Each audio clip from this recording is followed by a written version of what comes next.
Welcome once again to Breakfast Central. Human Rights Watch says authorities in Zimbabwe have failed to take necessary steps to ensure that the general election slated for the 23rd of August 2023 meets international standards for free and fair elections. In a 44-page report released yesterday, Human Rights Watch said that the electoral process has been undermined by the authorities' adoption and use of repressive laws, the Zimbabwe Electoral Commission's ZEC lack of impartiality, the Zimbabwe Republic Police's partisan conduct, and the use of intimidation and violence against the opposition. The opposition's lack of access as well to voter rolls and impunity for individuals responsible for election-related abuses. Just yesterday, Zimbabwe's main opposition party said that one of its supporters was beaten and stoned to death while on his way to a political rally, allegedly by activists from the ruling party. The Southern African nation of 15 million people has a history of violent and disputed elections since it gained independence from a white minority rule in 1980. The August 23rd general elections is a chance to right its wrongs as they vote to choose a president, the parliament, and also local government councillors. Joining us this morning is Senior Africa Researcher, Human Rights Watch, Idris Ali Nasser. Thank you very much for joining us. Thank you for having me. All right, the Human Rights Watch has given a full report as to why this, in their words, does not meet global standards for freedom and fairness. And we've followed a number of the stories that have been happening with the CCC making several complaints, not being allowed to gather. It's 19 days to the election. What exactly are we hoping to see on the 23rd of August? Well, importantly, the government of Zimbabwe has to change course and make sure that the people of Zimbabwe are allowed the necessary freedoms of association, freedom of expression, the right to assemble, which are critical for their political expression in this vote. So we are hoping that in the days that remain, authorities in Zimbabwe, the Zimbabwe Republic Police, act in a manner that allows the people of Zimbabwe to vote in a conducive environment so that they can freely express their political opinions. Well, I'm going to, also mention something that has come up lately, and it is the conversation of democracy generally in Africa. Zimbabwe, of course, we're talking about now. In Senegal, we are seeing pretty much the same thing with the opposition candidates, seemingly being bullied by the courts. It seems like the security agencies and the legal institutions in many countries across Africa are used along with the ruling or the incumbent party to frustrate oppositions here and there. And it calls to question the validity of saying that, African countries, run, democratic systems of government, because it doesn't seem to be an actual democracy in any of these places. And it's a betrayal of the idea of a democracy when we see these things happen. And why I'm asking this is because of the issue in Niger. And of course, the question about whether we truly are even running the democratic systems here, when coups happen in different parts of the continent. So share your thoughts on that. How is democracy failing or seemingly failing in Africa? Well, in the case of Zimbabwe, for example, there are national, there are regional, there are continental, there are international standards that Zimbabwe signed up to in terms of, the democratic space, in terms of governance, in terms of how elections are to be run. And if you look at it, one of the precepts for the African Charter on democracy, elections, and governance was to help countries run their democracies in a manner that allows for the free expression of people's political thoughts. And in the case of any disputes, there should be legal mechanisms with which people should be able to use and find resolution within their jurisdictions. So if countries really lived by the precepts of the African Charter, by their own national laws, it would minimize such cases where citizens feel so aggrieved, that the democratic space has shrunk, that democratic space has been closed down in a manner that they feel, that there is no legitimacy in the institutions that should actually work to alleviate some of these problems. For example, in Zimbabwe, our research has showed that people don't have confidence in the Zimbabwe Electoral Commission, which is mandated to run the election. They don't think it is impartial. They don't think it is independent of the ruling party. They don't think that it is a fair arbiter of the election. So you have a problem there, because once people don't believe that the institution that is mandated to run the election is going to be fair, then there is a problem. It is incumbent upon the government authorities in Zimbabwe to rectify that, so that people have, confidence in the credibility and the fidelity of the Zimbabwe Electoral Commission. You also have the I'd like to ask, when you say that it's incumbent on the government in Zimbabwe to rectify that, I'd like to ask who exactly you mean in this case, because it is this same government of Mnangagwa that has been accused of not being prioritizing the needs and the cries of the people. It is this same government that has been accused of inflicting pain on the CCC and has not been allowing the CCC to gather and prepare for the elections like they should. We have 19 days, like I said earlier. What are the chances that anything will be done if in the coming months nothing has been done? Is 19 days enough time to upturn whatever injustice has been done so far? Because when we're looking at the credibility of elections, we're not just looking at what's happening on the day of the election. We're counting down to the activities before, accessibility to the to the voters register, all the indices that make up a free and fair election, and not just on the day of the election. So do we have enough time from now to the 23rd of August? And who exactly are we expecting to make these changes? Is it Emerson Mnangagwa, or are we expecting maybe the international community to in some way intervene in this? Well, Zimbabwe has suffered quite a lot from contested and disputed elections. If you look at the 2008 election in particular, 2005 election, all these contested elections have led to, civil strife, the inability of the country to come together and be governed appropriately.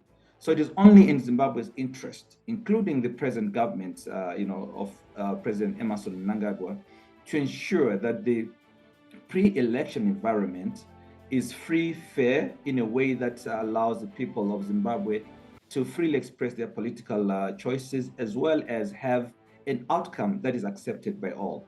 It is not in anybody's interest to have yet another contested, disputed outcome, which then only further, perpetuates the current problems that Zimbabwe is facing.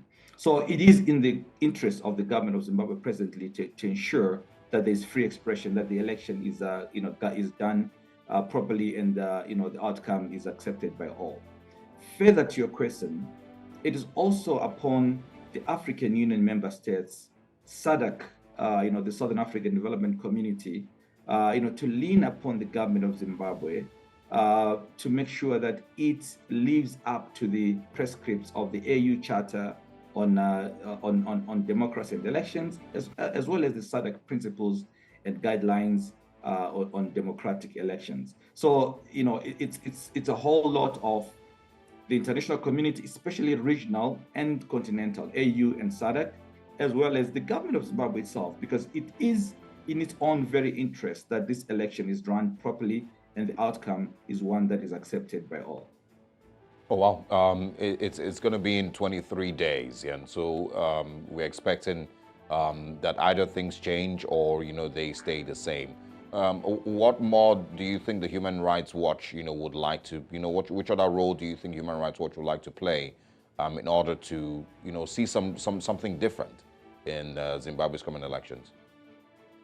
Well, as Human Rights Watch, I think what would be calling upon at this moment is that, all the electoral observers, SADC, AU, and other international election observers should remain in Zimbabwe for a sufficient period beyond the vote count to monitor possible post-election related human rights abuses. Because what we have seen, our research so far indicates that there's little, to indicate that the government of Zimbabwe has laid a foundation for what is free, fair, and a credible election. What then happens after that is that we have post-election related human rights abuses and violations. In 2018, for example, the period towards the election was relatively calm.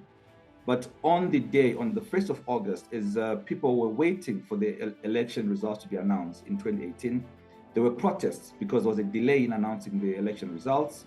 People went onto the streets, the military was deployed, and civilians were shot and killed. Property was destroyed. Lives many people were injured. So we are saying it is very important for international election observers and national election observers as well to stay on the course post-election so that they can monitor any post-election related human rights violations, because they are usually a result of a pre-election environment that was not free, fair, or credible. All right, you've talked about the international communities and how the input that they must have. We've seen Julius Malema speak very vocally to the people of Zimbabwe, telling them the role that they had to play and how they must fight for their elections to be free and fair.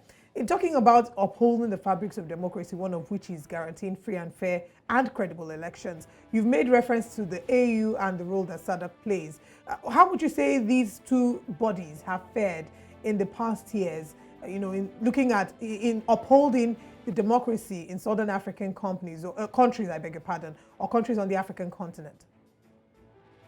I mean, these are, very important institutions. And, if you went and looked at the AU Charter on democracy and elections, as well as if you looked at the SADC principles and guidelines governing democratic elections, you can see that, if countries lived up to their part, because they ratified some of these standards, they're international and national laws that countries should live up to. So if you look at that, you realize that, these are important institutions that have helped countries, and actually do help countries, stay the course sometimes. But then beyond that, if you look at the election that is going to happen in Zimbabwe, the monitoring is very important, where AU and SADC monitors are on the ground pre-election, during the voting period, and post-election, so that they can monitor, document, and report on any egregious violations, big or small. And also, beyond that, call for accountability for any election-related violence. So it is going to be very important for this election, for the AU and SADC, to document clearly any violations. And in that regard, it's also going to be critical that the monitors are allowed free access across the country. One of the issues that we have in the report, which is of concern, number one, is that there was a public pronouncement by President Emerson Mnangagwa that they were only going to invite friendly election observers to come into Zimbabwe to observe the election. And secondly, also in our report, many areas of Zimbabwe, the rural areas especially, are deemed no-go areas by the supporters of the ruling party. So those areas are shut off to local NGOs that do, voter education, pre-election monitoring, election monitoring. Those areas are shut off to, national election monitors. So it's going to be important for AU, SADC, and other international observers to go into these areas that are not accessible ordinarily to local and national organizations, because there they can be able to critically evaluate the environment, document abuses, and then thereafter call for accountability. Yeah, well, they can call for accountability all they want, but one of the things that I pointed out initially was the fact that, many people are starting to see that democracy, is failing, and the idea of democracy seems to be false across the continent.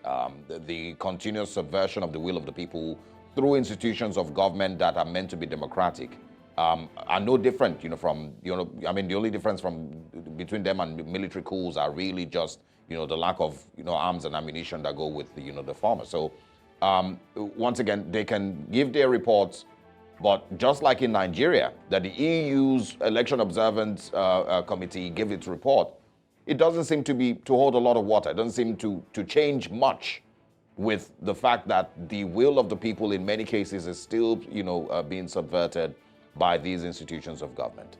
But best of luck to those in Zimbabwe. We hope that the 23rd of August is a day of peace, mostly, and they're able to, make the best decision for themselves going forward. Thanks a lot for your time and for joining us this morning. We will see you again. Thank you for having me.